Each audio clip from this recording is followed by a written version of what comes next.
have my bread going. It's Friday. I've got celery going. So our local library, and we're here in Southern Oregon, and we're in a very small town.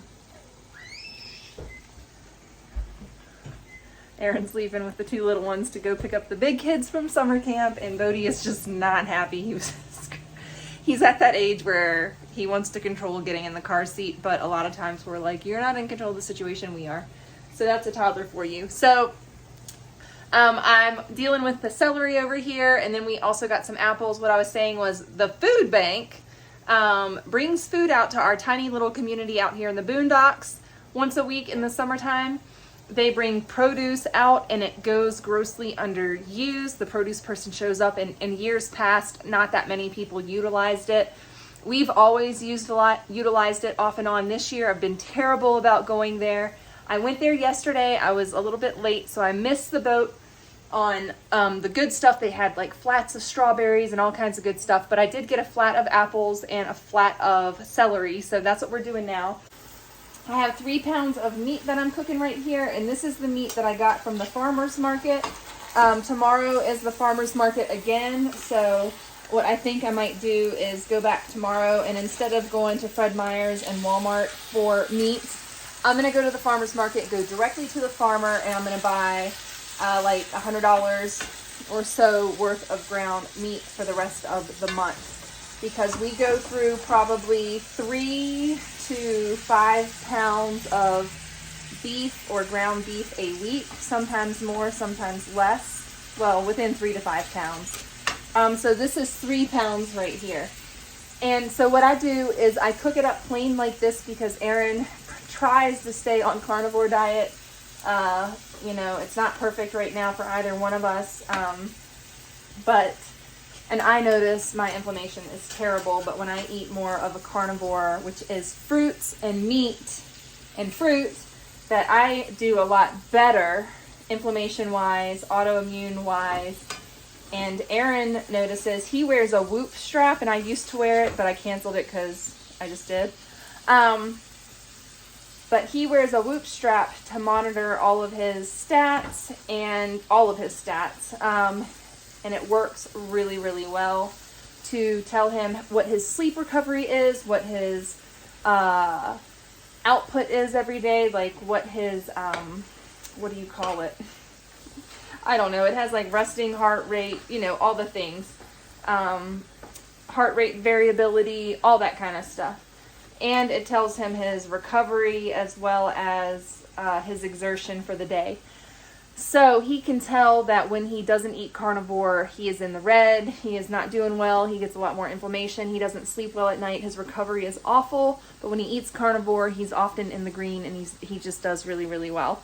So it also has to do with his sleep apnea and some other, like his headaches and things like that.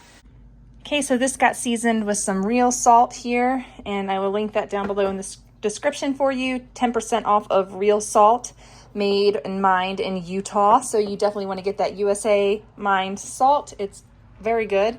And then over here, I'm going to turn this into a beef bolognese. I'm going to add a stick of butter. I'm going to let it cook for a while, and then I'm going to add some milk and tomato sauce. Yum, yum.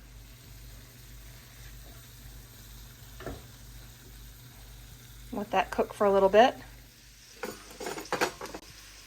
For the base of this beef bolognese, we are going to add onion, carrots, and celery. We're going to saute all that up together, and then you're supposed to add 1.5 cups of white wine, but I don't have white wine. I had some sherry cooking wine in my cabinet from years ago, and it hasn't been opened, but I figured that would work just fine in this recipe. So whatever kind of wine you have available to you, or just don't add wine and do chicken stock or some other kind of stock instead. So to this, I'm going to be salting it. This is about 2 teaspoons of salt that I'm going to do here. And once I get all of that done, I'm actually sitting here wondering, is everything going to fit into this pan, or am I going to have to transfer it? But we're going to get this all mixed up, and we're going to start adding the tomato paste, the chicken stock, and the milk to this.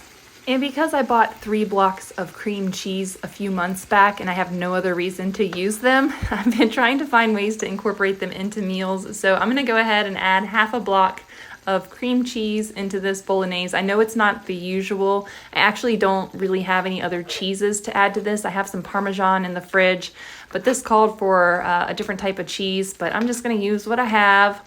You guys know how it is around here. When you are cooking whatever I am cooking, use what you have. I've gotten to the point in my life now where I need a bigger cast iron skillet. I have an enameled coated one. It's just so heavy. It's so heavy. But back here, I have put my sauce in my Instant Pot, and it's just gonna slow cook back here on low for a while until it does what it needs to do. So it's just gonna start cooking now, and I'm just gonna leave it there. And we're gonna have that for dinner tonight. But I'm gonna add some thyme, and I believe that is marjoram from the garden. That is fresh, well, fresh dried. I just dried it this week. So that's about a tablespoon combination of those. I'm also gonna be adding this chicken broth from October that I canned up. I only need 2 cups of it for this recipe, so we're gonna go ahead and add that. I went ahead and put it on slow cook medium, just because I need to get this warmed up. So I'm gonna set my timer so I come back to it in about 10 minutes and see where it's at, and then I might turn the heat down. Using real salt to salt the water for our pasta. If you're not salting your water for your pasta, you need to, because it adds a lot of flavor to the pasta.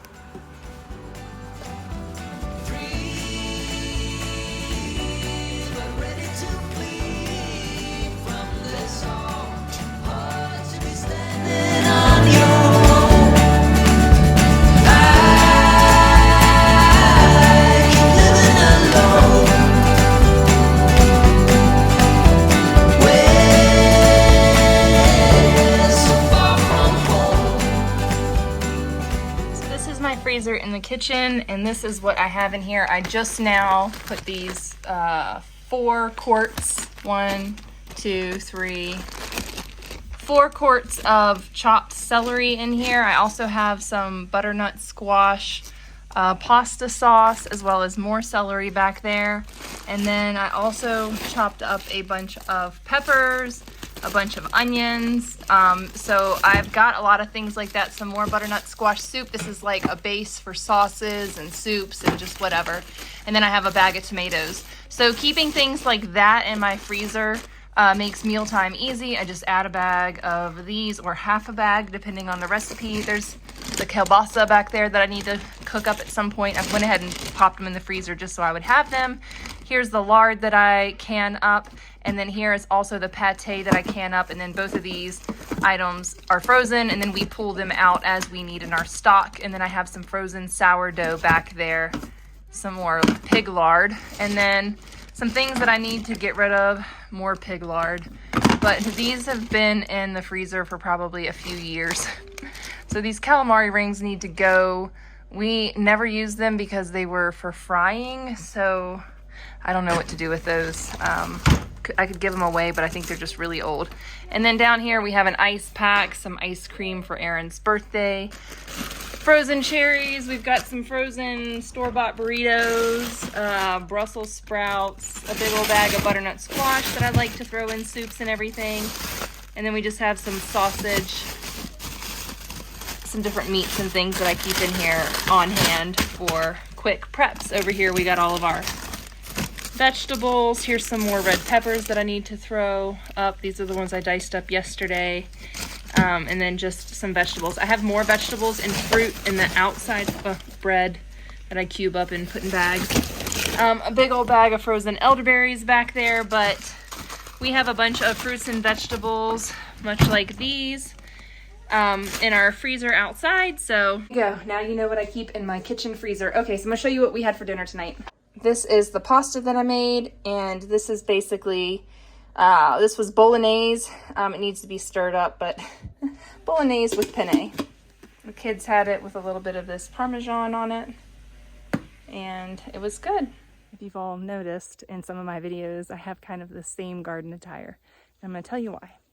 We have horrendous mosquitoes, and so every time I come out here in the evening and in the morning, I have to swathe myself in clothing to keep the mosquitoes from getting me. So that's why I'm in a sweatshirt, I'm in sweatpants, got my hand in my pocket. No, there's no baby in there, but garden, doing the best I can with what I have. If you can, get out there, plant something, grow something in your gardens.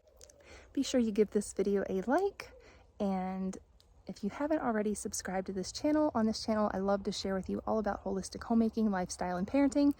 That includes a lot of nourishing meal prep and doing whatever I can to make sure that my family has enough food no matter what. If you're into all that, be sure to click that subscribe button. I would love to have you join the Rouse Rising family. And if you're extra super interested, you can also join as a member, and that is going to get you exclusive content, as well as you'll get to chat with me in the live chats. So go ahead and get yourself signed up for that membership to Rouse Rising. There's going to be lots of exciting things in the works, lots of how-tos and courses going down on that page. So check all that out too.